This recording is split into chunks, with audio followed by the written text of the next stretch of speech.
RCF.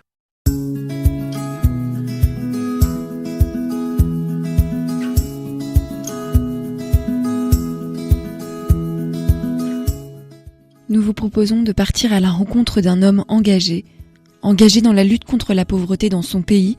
Il s'appelle Tony Melotto, il est philippin et avec sa fondation Gawad Kalinga, il a créé plus de 2500 villages abritant 1 million de personnes. Nous avons eu la chance de le rencontrer à Angers, à l'ESCA, école de commerce, où il donnait une série de conférences.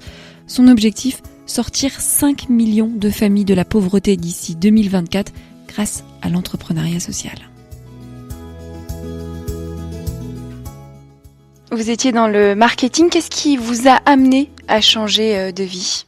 I want to market a dream. Je veux vendre un rêve.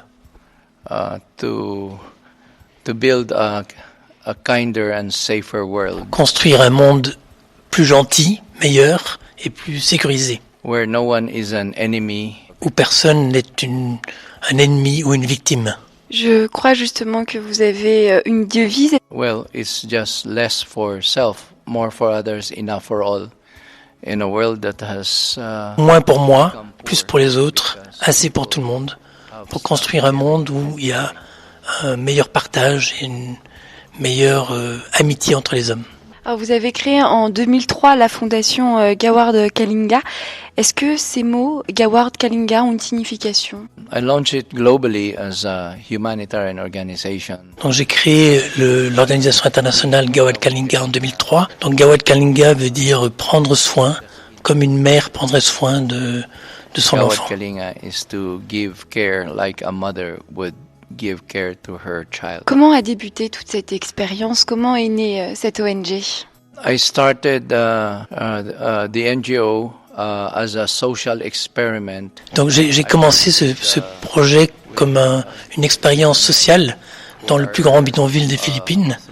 Et j'ai commencé à travailler avec des hommes qui étaient des drogués, qui étaient des dealers, qui vendaient des armes. Voilà, donc j'ai 4 filles aujourd'hui. Because I have 4 daughters and the world will not be safe for them. Donc, comme je disais, j'ai 4 filles et le monde ne sera pas en sécurité pour mes enfants ou mes petits-enfants si moi-même je n'apporte pas ma part pour que des hommes, je travaille principalement avec des hommes, puissent être des personnes qui soient un apport dans la société, qui puissent construire la société de manière positive. Votre grand objectif, on l'a dit, sortir de la pauvreté, 5 millions de familles d'ici 2024. Vous les aidez à retrouver leur dignité. Mais concrètement, comment faites-vous ? Well, I just show people it can be done. I don't have to do all of that myself. Donc ce que je veux faire, c'est montrer que c'est possible. Et donc, travailler avec des communautés. Aujourd'hui, on a 3000 communautés qui sont construites dans toutes les Philippines. Montrer que c'est possible de changer l'homme, de changer la société pour quelque chose de plus positif. Et comment faites-vous ? I just do it by getting people to work together. The rich and the poor. C'est faire travailler les gens ensemble, travailler les riches avec les pauvres avec les universités, les pauvres avec le gouvernement, avec les différentes ressources qu'il y a dans la société, pour que, à travers ce travail de solidarité, on puisse éradiquer la pauvreté. 2500 villages ont déjà été construits qui abritent plus d'1 million de personnes défavorisées. Des villages autosuffisants. Quelle est votre méthode ? The poor provide the labor, the landowners provide the land, the government provides the roads and the water system. Les propriétaires de terre donnent une part de leur terre et comme il y a des villages qui se construisent avec des gens qui sont équilibrés, qui font des choses bonnes pour la société, la valeur du reste de leur terre prend de la valeur, donc ils sont contents de donner. Ils ont déjà reçu plus d'1 million d'hectares. Le gouvernement contribue, les écoles contribuent, les entreprises apportent de l'aide financière pour les plus pauvres, pour les enfants, pour qu'ils puissent aller à l'école. Donc tout le monde participe à la construction. Tant que je reste en dehors de la religion et en dehors de la politique, je peux appeler toute entreprise à s'engager. Pour qu'on ait une idée, à quoi ressemble l'un de ces villages ? Slums ugly slums that now of dirty children and Le village typique de Gawat Kalinga, c'était anciennement des bidonvilles où il n'y avait que des égouts qui coulent dans les rues, des enfants sales, etc. Et aujourd'hui, ce sont des maisons de toutes les couleurs, avec des jardins devant les maisons et sur les places, avec de l'eau courante, avec les ordures dont on s'occupe, etc. Et donc, c'est des villages où il fait bon vivre. Et aussi où il y a des emplois qui ont été créés. yes, of course, when people start to build their homes, they start to be motivated to look for work. Quand les gens commencent à construire leur maison, ça leur donne le courage, ça leur donne la volonté de chercher du travail. Nous, notre travail, ce n'est pas de leur donner du travail ou de leur donner des choses, mais ce qu'on veut d'abord faire, c'est ce qu'on peut dire en français, on peut dire les mettre debout, qu'ils aient confiance en eux, qu'ils aient le désir de créer eux-mêmes des entreprises, des petits business pour se prendre en charge et relancer leur vie. Alors sur place, vous avez aussi le soutien de jeunes diplômés du monde entier. Yes, in Indonesia, we get the businessmen and the government to work together to work with us in. C'est vraiment aider les communautés locales à aider les pauvres. Alors en Indonésie, on travaille avec des gouvernements et des universités. En Malaisie aussi. En Australie, il y a des universités et des villes entières qui nous aident à construire pour les aborigènes en Australie, pour aider les communautés locales à with the local grandir. communities to improve the lives of the poor in their country. Vous êtes venu ici à Angers pour attirer des jeunes vers l'entrepreneuriat social. It is the young people. So Ce sont les jeunes qui doivent construire le monde aujourd'hui à partir des erreurs que notre génération avons faites. Et donc, moi, j'appelle des jeunes à venir travailler avec moi aux Philippines dans nos projets pour qu'on puisse s'enrichir mutuellement. Vous aviez quel âge quand vous avez fondé votre ONG? well, I started around 35 years old as I was a father. Donc, j'ai commencé quand j'avais 35 ans, j'étais père de famille. Et j'étais dans une société où, comme on peut trouver ici en France aussi, qui était insécurisée, où on avait peur, où ici en France maintenant on a des attentats, on a des réfugiés, on a beaucoup d'inconnus de l'avenir. Et donc moi j'étais dans ce type de société-là et donc j'ai eu le désir de m'engager à ce moment-là. Our country, it was just the poverty, the material poverty.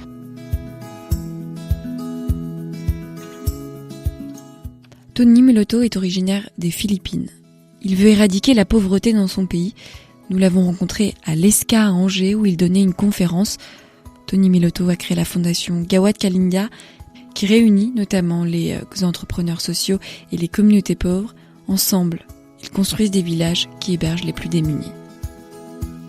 Lutter contre la pauvreté grâce à l'entrepreneuriat social, un nouveau type de business.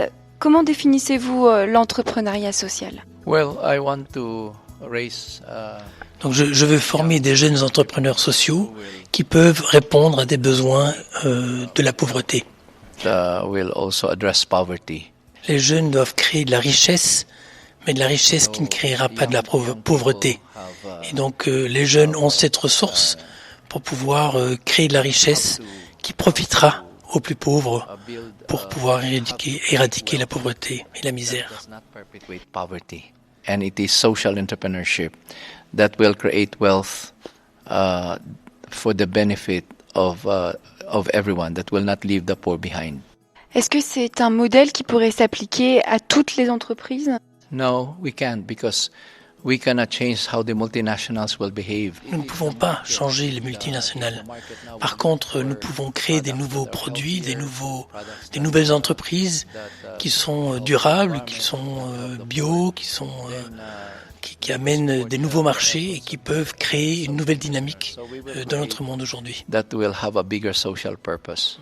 Pour les entreprises qui hésiteraient encore à adopter votre modèle mais qui sont attirées, quels conseils vous pouvez leur donner? They just the young people will force companies to change because of their own buying. C'est les jeunes qui vont faire changer les entreprises parce que les jeunes cherchent aujourd'hui des produits qui sont plus responsables, économiquement responsables ou environnementalement responsables.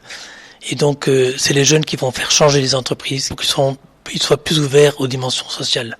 Donc en fait, vous misez sur la future génération. On the young people, on the poor themselves, because the poor. Bien sûr, c'est travailler avec les jeunes, mais c'est travailler aussi avec les pauvres. Parce que les pauvres, c'est la population qui est le moins écoutée, qui est le moins prise en compte. Et donc, pour que des jeunes travaillent avec des pauvres et que la société prenne en compte la réalité des pauvres, on pourra vraiment construire un monde meilleur, un monde qui a plus de sens. Tony Melotto, vous êtes aussi chrétien, donc nous sommes une radio chrétienne. C'est votre foi qui vous a amené à vous engager pour les autres? I'm a Catholic. Well, this is the deepest expression of my faith because. Moi, je suis chrétien, je suis catholique, et c'est vraiment l'expression la plus profonde de ma foi. Et pour moi, en tant que chrétien, je crois vraiment que Jésus était un squatter, était un sans domicile. So he's squatter. So my role is to care for the homeless. Donc Jésus était un sans domicile. Son père était un constructeur de maisons aussi. Et moi, je crois vraiment que être chrétien, vivre ma foi jusqu'au bout, c'est m'occuper des plus pauvres, ceux qui n'ont pas de maison, ceux qui ont faim, ceux qui n'ont rien dans la vie. Parce que ça, c'est l'expression de ma foi. Gawad Kalinga, ça a donné finalement un sens à votre vie? Yes, caring for the poor gave me the highest purpose. Loving the poor gave me the greatest happiness. Travailler avec les pauvres, partager une vie avec les pauvres m'a donné un bonheur extraordinaire. Et en tant que catholique, en tant que philippin, je découvre un sens qui me remplit, qui me comble. Et je vois que Dieu m'a créé comme catholique et comme philippin, et je pense que je peux apporter quelque chose dans mon pays. Merci Tony Melotto d'avoir répondu à nos questions. Merci beaucoup. I have such very deep affection for the French, especially the students from 22 universities. Voilà, merci beaucoup. J'ai une très grande affection pour les jeunes des 22 universités qui viennent à Gawad Kalinga, qui viennent apporter de l'espérance, mais aussi qui trouvent de l'espérance pour leur propre vie à travers cette expérience, à travers ces partages que nous vivons ensemble.